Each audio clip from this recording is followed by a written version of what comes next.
Shrawan Makim, Yabashim Shai Brakatam, Bashim Kwakadash. So it's Brother Menashe again from DC Camp with another video and just a follow up to the previous video. Because it's no joke, man. You know, when you see these things being brought to the front by the Lord Yabashim Shai, I also have to say, Kahalal, Yahweh Ba'Shem, Yahweh Shai, Ba'Shem Kwakadash, double honors to the elders and apostles of Wilkinstone who rule well in righteousness. As you can see, man, how this Jake, it says he went to Yale Law School with Brett Kavanaugh. All right, that's the Edomite that's about to be confirmed to become a Supreme Court justice. All right, so I'll play the video to let you know that Babylon is messed up. You know, when you drink that Babylon juice, you know, you smoke that Babylon pipe, you go nuts, man. You know, that's what Babylon has turned Jakes into. You know, Jakes of the different tribes. All right. So I play the video.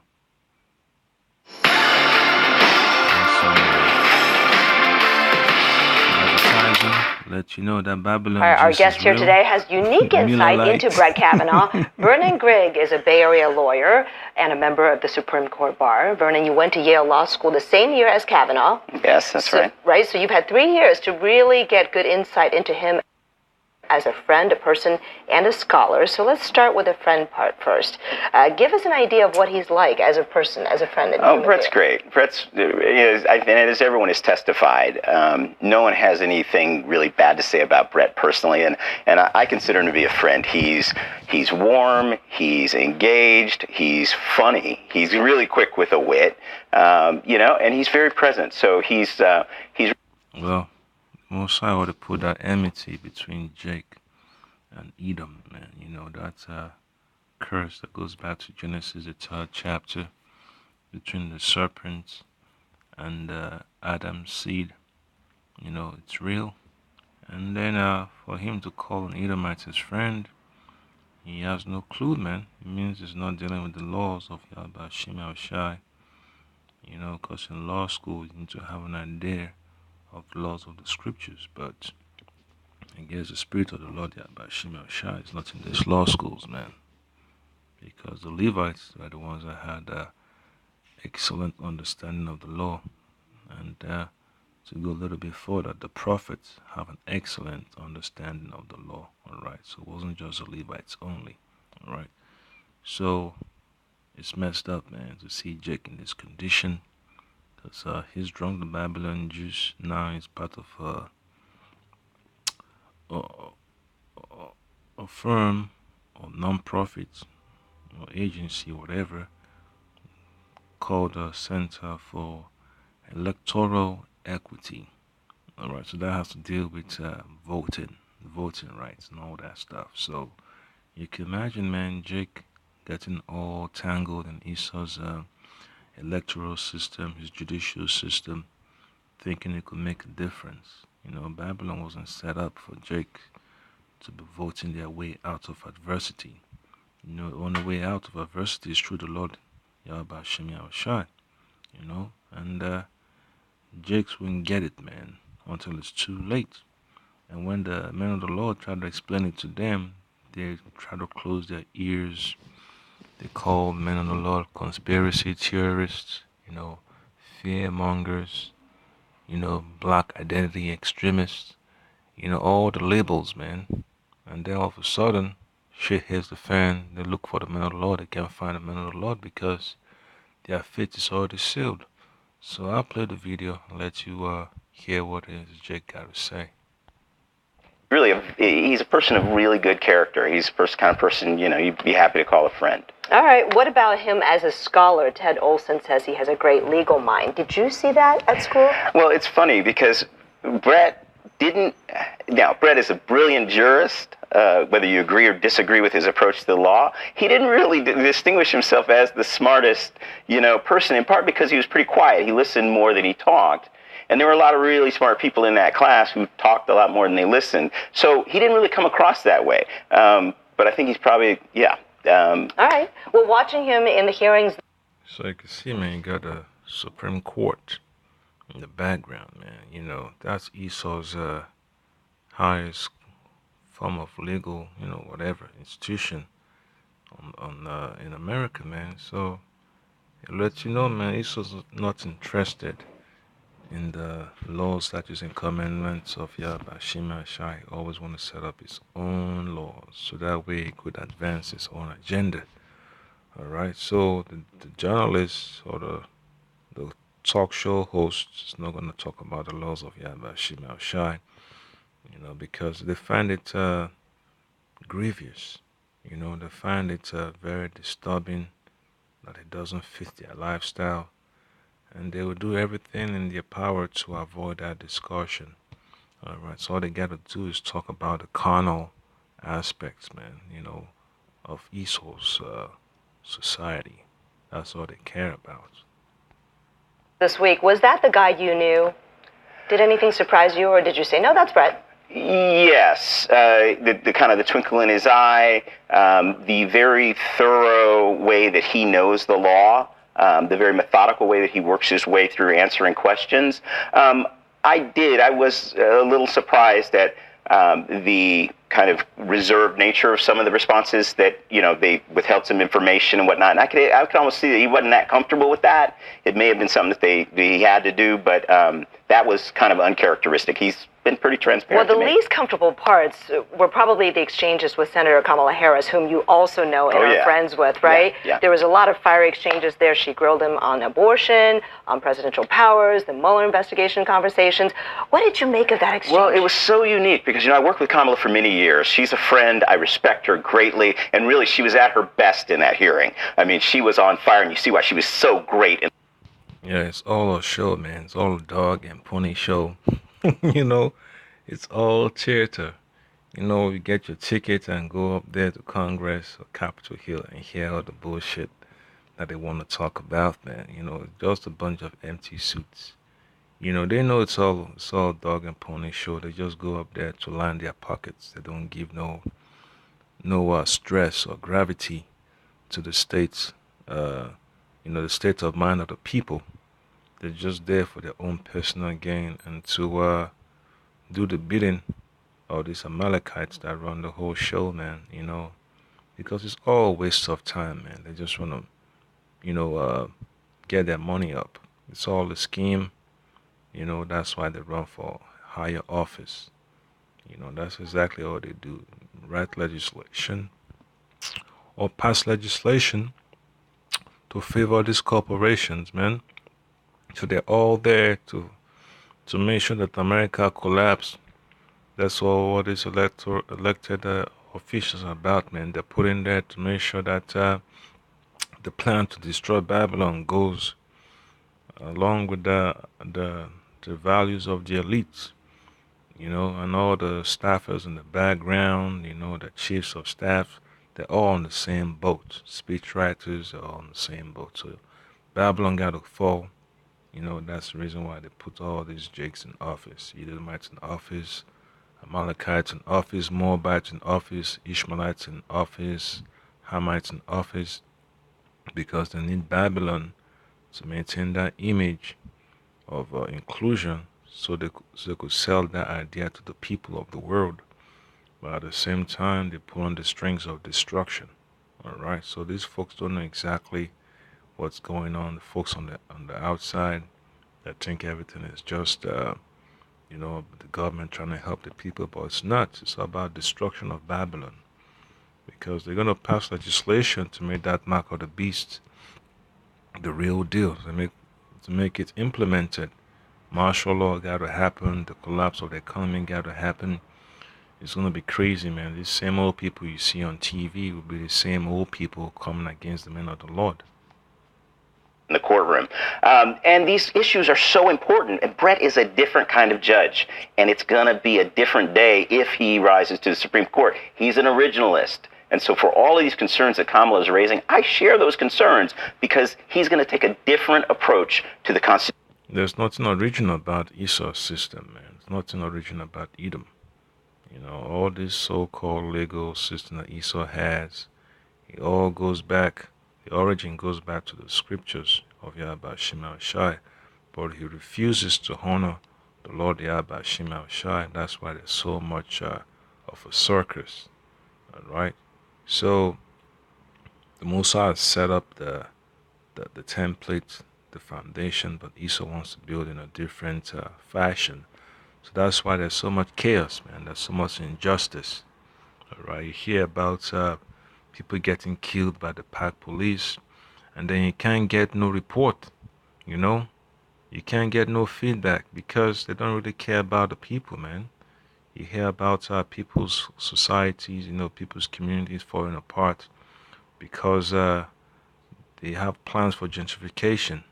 Healthcare is a mess, education is a mess, transportation is a mess because the elites have other plans, man. You're not going to hear that discussion in depth. It's always about something fluff, something irrelevant, something to put in front of the people and then, choke up the bandwidth, of the airwaves, and it's ridiculous, man. So it's evident that Babylon's on its way out. You can't really stop it. All these theater that you're witnessing, it's all BS, man. It's nothing. It's of no importance. But it's just that the prophecies of Yahweh Shema Shai has to be fulfilled. Things got to happen, man. Whether it's something serious or whether it's a dog and pony show, they all have to take place. With regard to those issues. All right. So then, based on those concerns, do you ultimately think that senators should vote to confirm Kavanaugh based on his qualifications, or should they not, based on his qualifications and perhaps? So whether they vote for him or not, whether it's confirmed or not, is whatever the Mosai has decided that's going to happen. All right. So that's irrelevant. So I won't delay that much. I'm just going to go straight to the scriptures. So this is the book of Sirach chapter 12. I'll start from verse 10. It says, "Never trust an enemy, all right? For as iron rusted, so is his wickedness." So these Edomites, man, they were born to be evil. That's where the Mosai engineered them to be from the beginning. There's nothing righteous about Edomites. The Mosai set them up as a vessel for destruction, all right, for chaos. That's exactly what they were designed for. That's what they were built for, all right? They weren't built, to bring righteousness upon the face of the earth, all right? Then it says, though he humble himself and go crouching, yet take good heed and beware of him. So, it doesn't matter whether it's Esau that's a Supreme Court justice, a police chief or a sheriff, a medical doctor, a tow truck driver, a taxi cab driver, or a cook or a chef. Hey, whatever the Mosai has put in their mind that's evil is what they're going to act out, man. All this voting for change, protesting for change doesn't make anything, man. It doesn't put a dent in Esau's plan. It's the Lord that's going to let Esau be Esau.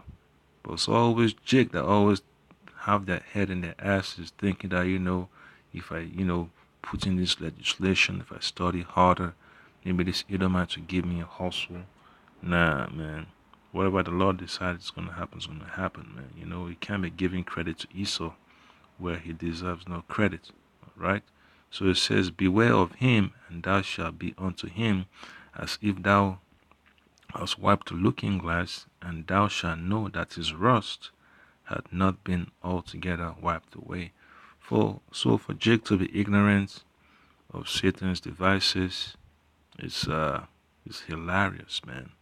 That's why the men of the Lord are deep into the scriptures, man. You meditate upon it, you have a greater idea of what Esau's up to, why he's picking certain individuals to be on the bench, to be in positions of high authority, and to keep the people away from getting justice. It's always about wickedness when it comes to Esau. And you're going to find out when they pass the legislation to legitimize the mark of the beast. You already had the issue with Obamacare, and then it's going to be so crazy, man. People are going to lose their marbles. They're going to riot on the streets. There's going to be so much violence. They'll have to call in the National Guard, call for international assistance, because the mighty men of Babylon will be overwhelmed. Then verse 12 says, set him not by thee, lest when he had overtaken thee, he stand up in thy place, neither let him sit at thy right hand, lest he seek to take thy seat, and thou at the last remember my words, and be pricked therewith. So this is the warning, that the Lord has given to his servants, the elect, that you can't put your faith and trust in Egypt, man, in Babylon, in Edom, because they'll surely turn against you.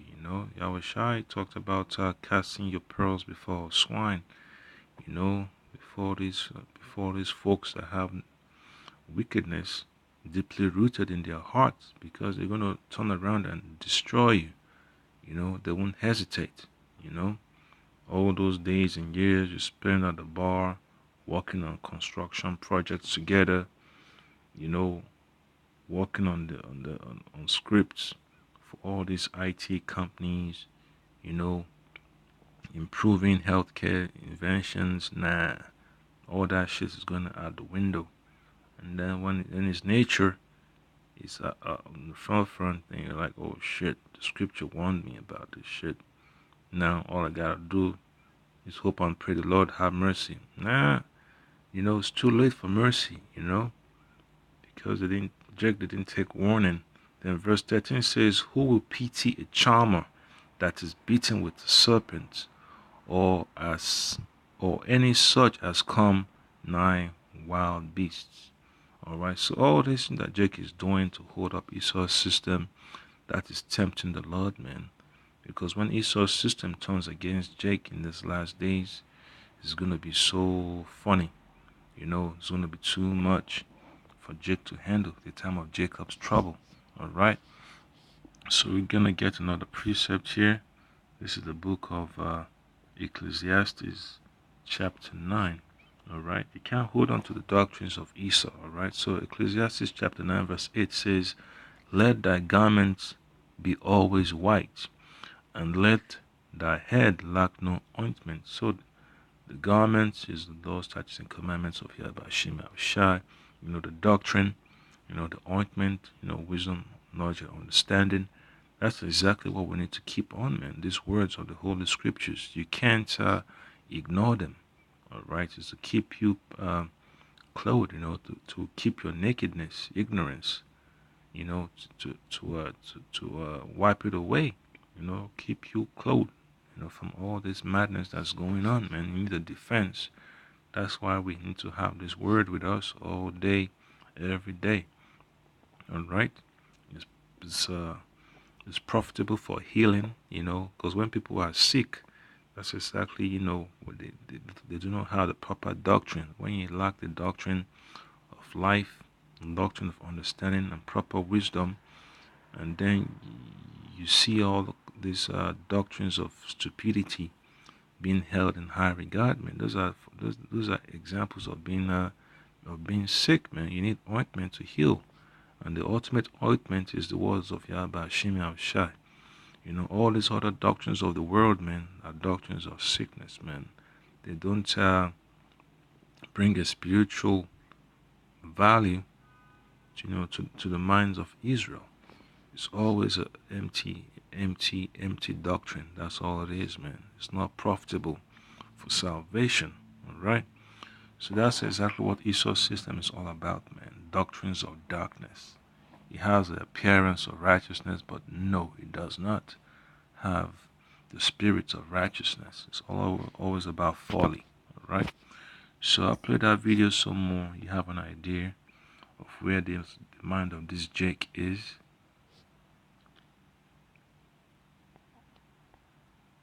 Our guest here today has unique insight into Brett Kavanaugh. Vernon Grigg is a Bay Area. Only the Lord Yahweh Hashem Yahushai has unique insight. All these people that say, oh, I know that brother real well, I know that brother real good. We're out there in the trenches. But no, in the last days, man, the Lord will reveal the hearts of people. All right, the hearts of men. All right, let me play this part. To confirm Kavanaugh based on his qualifications, or should they not, based on his qualifications and perhaps political implications as well? It's a tough call, and I'm glad that I don't have to make it. But either way they go is a defensible position for any senator, because Brett is qualified, Brett is smart, but Brett is going to change the role of the Supreme Court in the country as we know it. At the same time, as Professor... You could tell from that previous picture of him shaking Trump's hand. You could see Trump squeezing his hand. You see the expression on his face. So let you know, man, these Edomites in high places, man, they're up to some nefarious activities, man. You know, it doesn't matter what agency they're up to, whether it's in the UN, Secret Service, Park Police, their news agencies, you know, Wall Street, whatever, Homeland Security, they're up to nothing good, man, because it's a small circle of folks that are hell bent of wreaking havoc, all right? And then those that do not know exactly what's going on will be the same people that fall victim to their vices. Lamar said, if I don't know who, if not Brett, if there's going to be a Republican president, I don't know who would be next. He is the brightest star on the Republican horizon.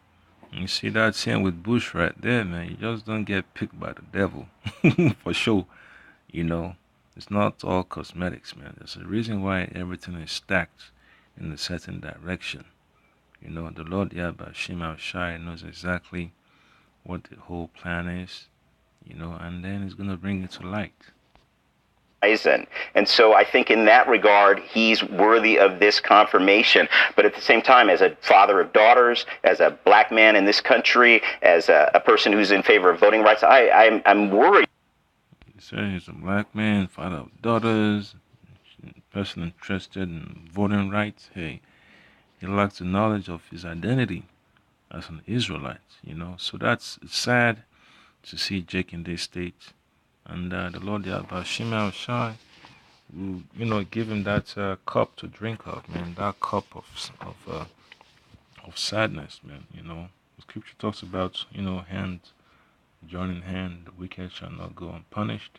All right. So I got this quick precept to bring out. It's in the book of Proverbs, chapter 13, verse 14. It says, "The law of the wise is a fountain of life." So the law of Yahweh Shema Shai is a fountain of life. And it says to depart from the snares of death. So I could pull that scripture up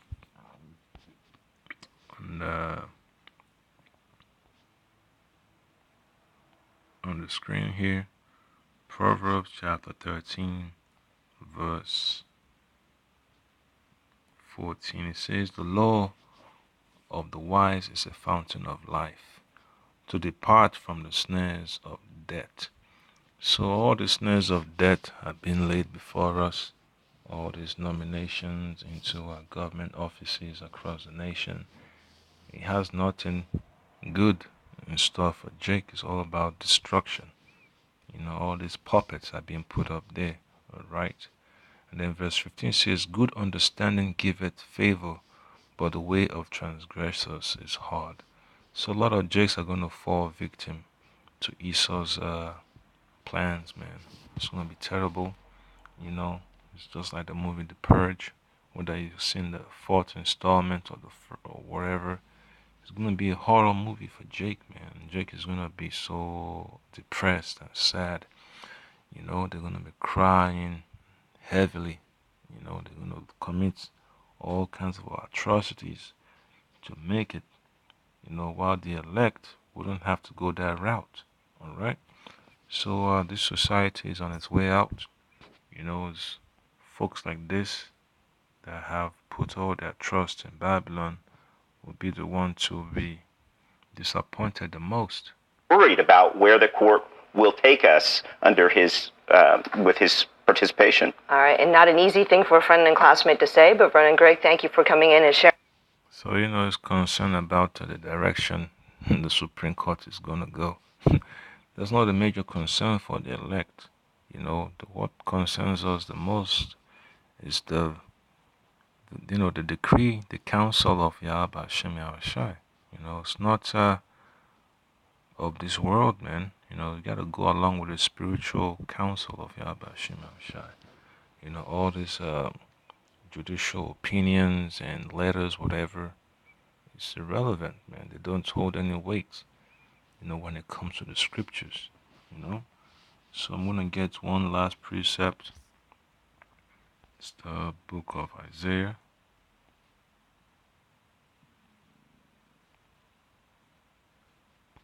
Chapter 29. And then you start reading from verse 9. It says, verse 9 says, "Still yourselves and wonder, cry ye out, and cry. They are drunken, but not with wine. They stagger, but not with strong drink." So the Jake is drunk. He's drunk that Babylon juice. And then you had that advert in the beginning of the video, Miller Lite. He's drunk on that Babylon Miller Lite juice. Yeah, so Jake is stumbling, man. Jake is groping in darkness, looking for solutions to his problem. Jake is not going to wake up till he abandons the ways of Babylon, alright? Then verse 10 says, "For the Lord Yahweh had poured out upon you the spirits of deep sleep, and had closed your eyes, the prophets and your rulers, the seers had he covered." Alright, so all these, so-called church pastors, they want to call themselves evangelists and doctors and divinity and all that stuff. The Most High has shut their minds that they cannot see exactly what's going on, man. Because the destruction of Babylon is going to take place. It's playing out right before our eyes. But a lot of folks are going to disagree. So I say, Kal Halal Yahweh Ba'Shem Yahushai Ba'Shem Kwakadash, to the elders and apostle of Gold Millstone, double honor. To the elect, stay faithful, stay humble, man. A lot of things are happening. You just got to make sure you pay attention closely, because we're almost out of here, man. Things are going to get worse, all right? So just hold on, all right? Stay humble, stay focused. Learn to accept criticism, from the Lord. We only have to get better from here on. Shalom.